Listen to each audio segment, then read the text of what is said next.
السلام علیکم ورحمۃ اللہ وبرکاتہ۔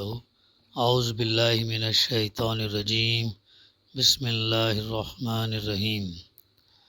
کل نفس بما کسبت رہینۃ الا اصحاب الیمین فی جنات یتساءلون عن المجرمین ما سلککم فی سقر قالوا لم نک من المصلین وَلَمْ نَكُ نُطْعِمُ الْمِسْكِينَ وَكُنَّا نَخُوضُ مَعَ الْخَائِضِينَ وَكُنَّا نُكَذِّبُ بِيَوْمِ الدِّينِ حَتَّى أَتَانَا الْيَقِينُ فَمَا تَنفَعُهُمْ شَفَاعَةُ الشَّافِعِينَ۔ صدق اللہ العلی العظیم۔ رب اشرح لي صدری ويسر لي امری واحلل عقدۃ من لسانی یفقہوا قولی ربی زدنی علما۔ ہر متنفس اپنے کسب کے بدلے رہن ہے۔ ہر متنفس، ہر جان، ہر انسان جو ہے اپنے کسب کے بدلے رہن ہے۔ دائیں بازو والوں کے سوا جو جنتوں میں ہوں گے، وہاں وہ مجرموں سے پوچھیں گے تمہیں کیا چیز دوزخ میں لے گئی؟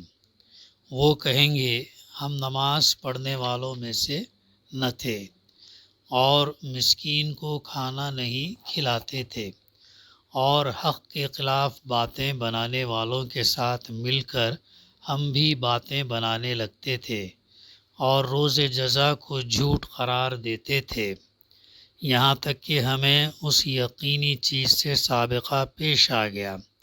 اس وقت سفارش کرنے والوں کی سفارش ان کے کسی کام نہ آئے گی۔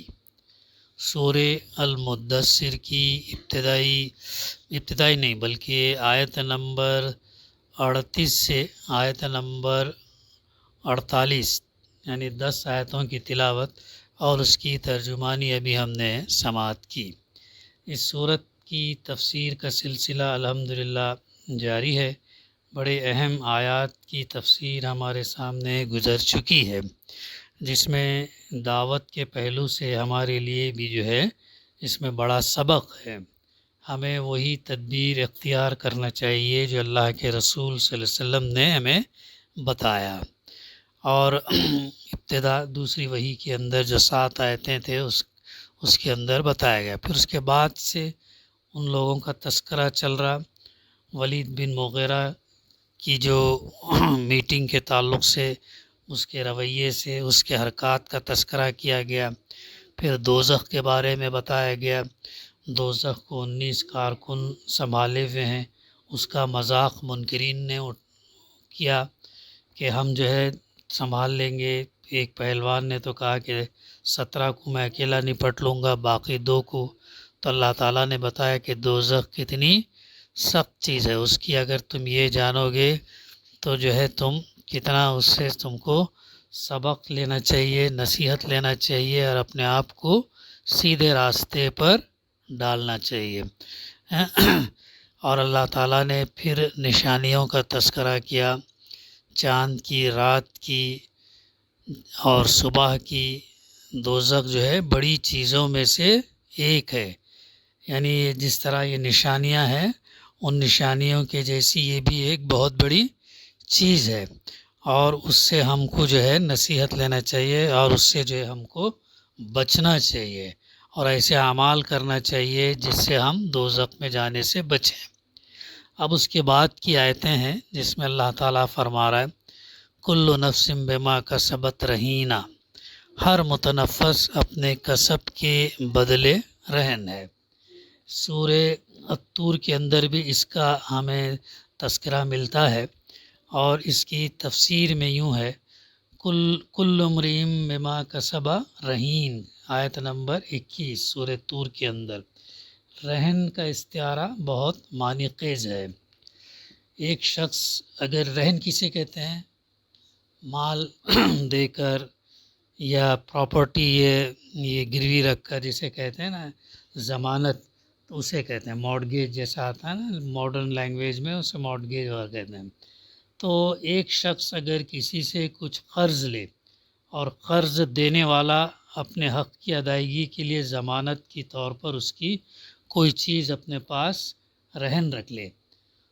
ابھی سنا ہوگا تم لوگوں نے بھی کہ بہت دفعہ، ابھی تو کم ہے یہ چیز، کہ جن کو پیسوں کی ضرورت ہوتی وہ اپنی جائیداد یا پراپرٹی جو ہے کسی کے پاس رہن رکھوا کر جو ہے وہ کیا کرتے تھے، ان سے پیسہ لیتے تھے۔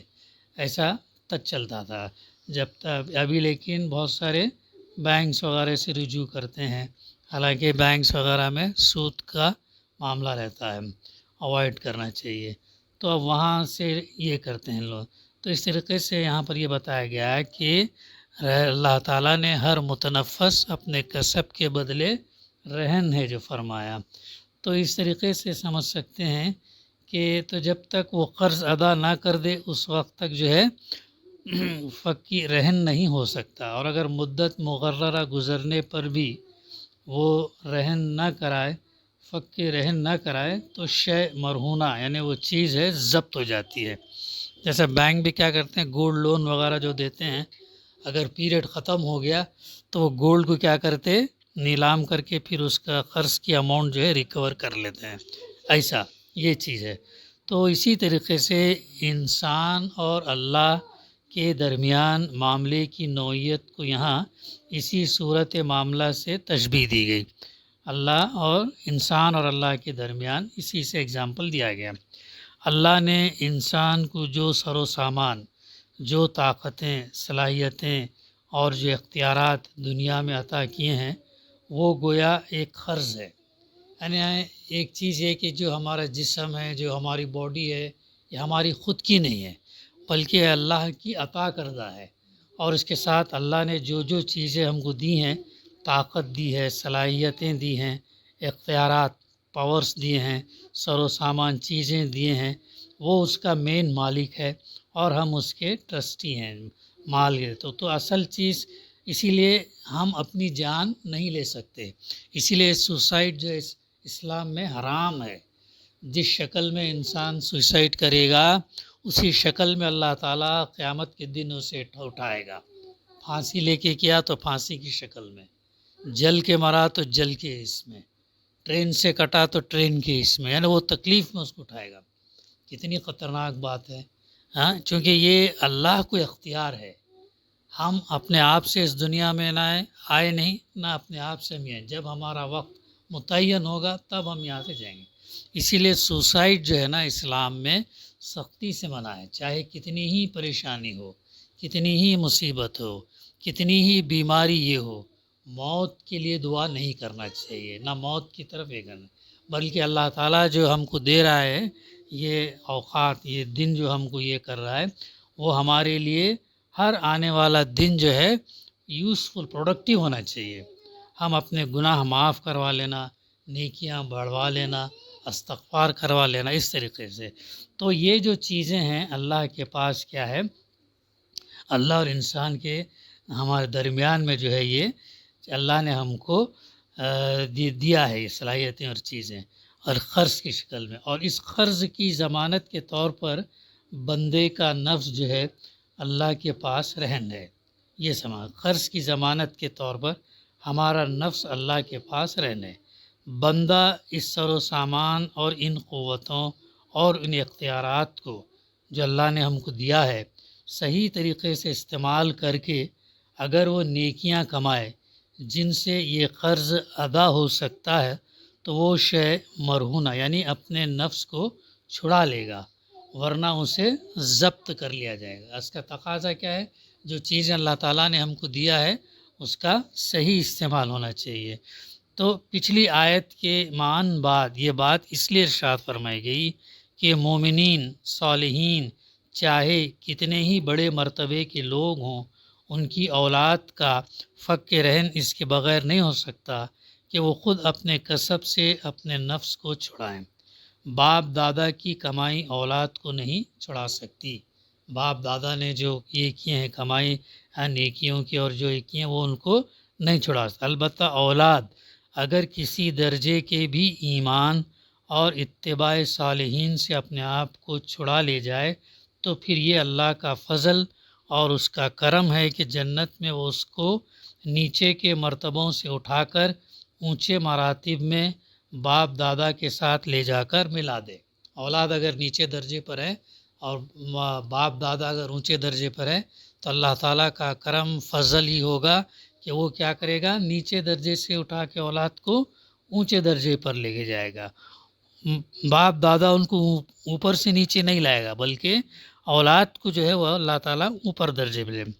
باپ دادا کی نیکیوں کا یہ فائدہ تو اولاد کو مل سکتا، لیکن اگر وہ اپنے کسب سے اپنے آپ کو دوزخ کا مستحق بنا لے تو یہ کسی طرح ممکن نہیں کہ باپ دادا کی خاطر اسے جنت میں پہنچا دیا جائے۔ اگر اولاد نے ایسے اعمال کیے جس سے وہ دوزخ کا اگر مستحق ہوا تو پھر ایسی صورت میں جو ہے وہ باپ دادا کے نیک اعمال بھی جو اس کو بچا نہیں سکیں گے، پھر وہ دوزخ میں ہی جائے گا۔ یہ نقطہ سمجھنا چاہیے، اور یہ تھوڑا سا مشکل بھی ہے۔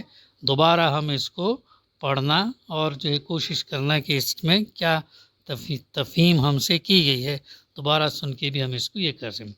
اس کے ساتھ یہ بات بھی اس آیت سے نکلتی ہے کہ کم درجے کی نیک اولاد کا بڑے درجے کے نیک آبا سے لے جا کر ملا دینا دراصل اس اولاد کے کسب کا نتیجہ نہیں ہے، بلکہ ان کے آبا کے کسب کا نتیجہ ہے۔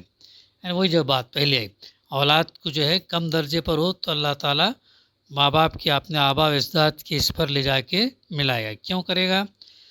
وہ اپنے عمل سے اس فضل کے مستحق ہوں گے کہ ان کے دل خوش کرنے کے لیے ان کی اولاد کو ان سے ملایا جائے گا۔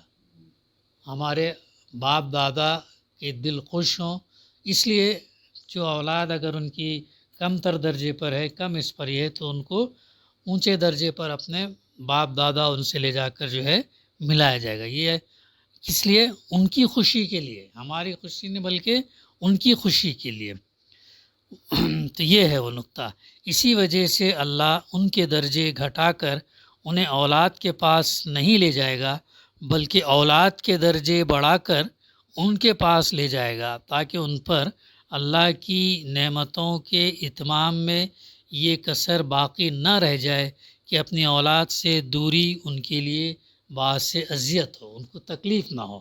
وہ چاہیں گے کہ اپنی اولاد کو بھی دیکھیں گے، تو اس لیے اگر ان کے درجات بلند ہیں تو اولاد کو بھی پھر وہ ان کو خوش کرنے کے لیے اللہ تعالیٰ اونچے درجے پہ لے جائے گا۔ یہ ہے ہر متنفس اپنے کسب کے بدلے رہن ہے، دائیں بازو والوں کے سوا۔ دائیں بازو والے، اب یہاں پہ دائیں بازو والوں سے جو ہے بائیں بازو والے تو اپنے کسب کے بدلے میں پکڑ لے جائیں گے، رائٹ اور لیفٹ والے، لیکن دائیں یعنی رائٹ والے اپنے فق رہن کرا لیں گے۔ یعنی ان کو اس کا ہمیں سورہ واقعہ کے اندر بھی اس کا تذکرہ ہمیں ملتا ہے، جو اس میں ایک منٹ اس کا بھی ہم تھوڑا ریفرنس انشاءاللہ دیکھ لیتے ہیں۔ وہاں پر اللہ تعالیٰ جو ہے اس میں انسانوں کو 3 گروہ میں اللہ سبحانہ وتعالیٰ نے تقسیم کیا ہے۔ سورہ واقعہ کے اندر بتایا وہاں پہ وَكُنْتُمْ أَزْوَاجًا ثَلَاثَةً فَأَصْحَابُ الْمَيْمَنَةِ مَا أَصْحَابُ الْمَيْمَنَةِ وَأَصْحَابُ الْمَشْأَمَةِ مَا أَصْحَابُ الْمَشْأَمَةِ وَالسَّابِقُونَ السَّابِقُونَ أُولَئِكَ الْمُقَرَّبُونَ فِي جَنَّاتِ النَّعِيمِ۔ تم لوگ اس وقت 3 گروہ میں تقسیم ہو جائیں گے، یعنی ساری انسانیت جو ہے 3 اس میں ڈیوائیڈ ہو جائیں گے، 3 حصوں میں۔ تو کون کون کیسے کیسے ہوں گے وہ؟ پہلے دائیں بازو والے، رائٹ سائڈ والے۔ دائیں بازو والوں کی خوش نصیبی کا کیا کہنا ہے؟ یہ کامیاب لوگ ہوں گے، دائیں بازو والے، رائٹ ہینڈ والے کامیاب۔ آتا نا قرآن مجید میں بھی کہا گیا نا، جو نیک ہوں گے، صالحین ہوں گے، ان کے اعمال نامے ان کو سیدھے ہاتھ میں دیے جائیں گے، اور جو گنہگار ہوں گے، جو دوزخ میں جانے والے ہوں گے، ان کا اعمال نامہ ان کو پیٹھ پیچھے سے دیا جائے گا۔ سورہ اس کے اندر غالباً سورہ انشقاق کے اندر آتا ہے، شاید یہ اسی صورتوں میں آتا ہے وہاں پر۔ تو دائیں بازو والے، دائیں بازو والوں کی خوش نصیبی کا کیا کہنا، اور بائیں بازو والے یعنی لیفٹ ہینڈ والے، تو بائیں بازو والوں کی بدنصیبی کا کیا ٹھکانہ۔ پھر اس کے بعد تیسرا اور آگے والے سابقون، اور آگے والے تو پھر آگے والے ہی ہیں، وہی مقرب لوگ ہیں، ہاں، قرب نعمت بھری جنتوں میں رہیں گے. یعنی کہ یہ ہے جیسے اصحاب المیمنہ کا لفظ استعمال کیا گیا. میمنہ عربی قاعدے کے مطابق یمین سے بھی ہو سکتا ہے، جس کے معنی سیدھے ہاتھ کے ہیں. تو لیکن یہاں پر اہل عرب سیدھے ہاتھ کو قوت اور رفعت اور عزت کا نشان سمجھتے تھے، جس کا احترام مقصود ہوتا تھا. اسے مجلس میں وہ لوگ کیا کرتے تھے، سیدھے ہاتھ پر بٹھاتے تھے. کسی کے متعلق یہ کہنا ہوتا کہ میرے دل میں اس کی بڑی عزت ہے، تو کہتے فلانن منی بالیمین، وہ تو میرے سیدھے ہاتھ کی طرف ہے، یعنی رائٹ ہینڈ. اسی لیے رائٹ ہینڈ والوں کو بہت عزت دی جاتی تھی. اردو زبان میں بھی کسی شخص کو کسی بڑی ہستی کا دست راست قریب اس معنی میں کہا جاتا ہے کہ وہ اس کا خاص آدمی ہے، یعنی. اور اگر اس کو یمن سے ماخوذ مانا جائے تو اصحاب المیمنہ کے معنی ہوں گے خوش نصیب اور نیک بخت لوگ. کون ہوں گے؟ رائٹ سائڈ والے. تو یہ وہ تذکرہ سورہ واقعہ کے اندر بھی ملتا ہے. اور اسی طریقے سے اصحاب المشأمہ، تو یہ جو ہے لیفٹ سائڈ والے، بائیں بازو والے، ذلت کا نشان ہوگا، کمزوری کا نشان ہوگا. تو یہ ان کے تعلق سے یہ ہے. اور ان کا جو ہے ان کو اپنے بائیں ہاتھ بٹھاتے تو اس کے معنی یہ تھے کہ وہ اسے کمتر درجے کا آدمی سمجھتے ہیں. اس طریقے سے کسی کے متعلق یہ کہنا ہو کہ میرے ہاں اس کی کوئی عزت نہیں، تو کہا جاتا فلان منی بالشمال، وہ میرے بائیں ہاتھ کی طرف ہے. تو اس طریقے سے ان معنوں میں جو ہے وہ لوگ لیا کرتے تھے. بقا انشاءاللہ آئندہ سلسلہ جاری رکھیں گے. دعا ہے کہ اللہ تعالی ہمیں کہنے سننے سے زیادہ عمل کرنے کی توفیق عطا کرے.